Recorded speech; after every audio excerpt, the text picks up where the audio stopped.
અમૃતબેન બોલું છું મંડલીકપુરથી બિલકા પાસે. મારા દાંતની બહુ તકલીફ હતી એટલે પહેલાં મેં જેતપુર પંચાંગિયામાં સાહેબ નોકરી કરતા ત્યારે બતાવ્યું ને કવર કરાવરાવ્યા હતા. એ મને સાહેબનું કામ બહુ સારું લાગ્યું. ત્યારથી ઓળખાણ હતી.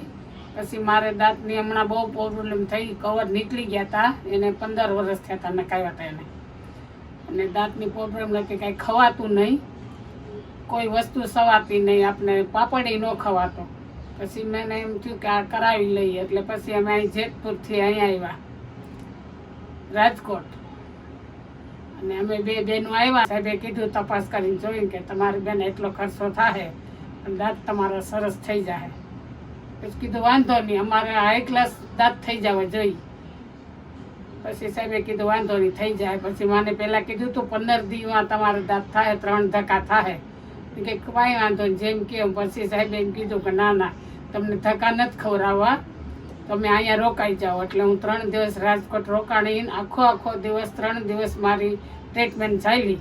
બધી બહેનો સ્ટાફ એવા પ્રેમથી આપણને આમ કામ કરે, પ્યારથી બોલાવે.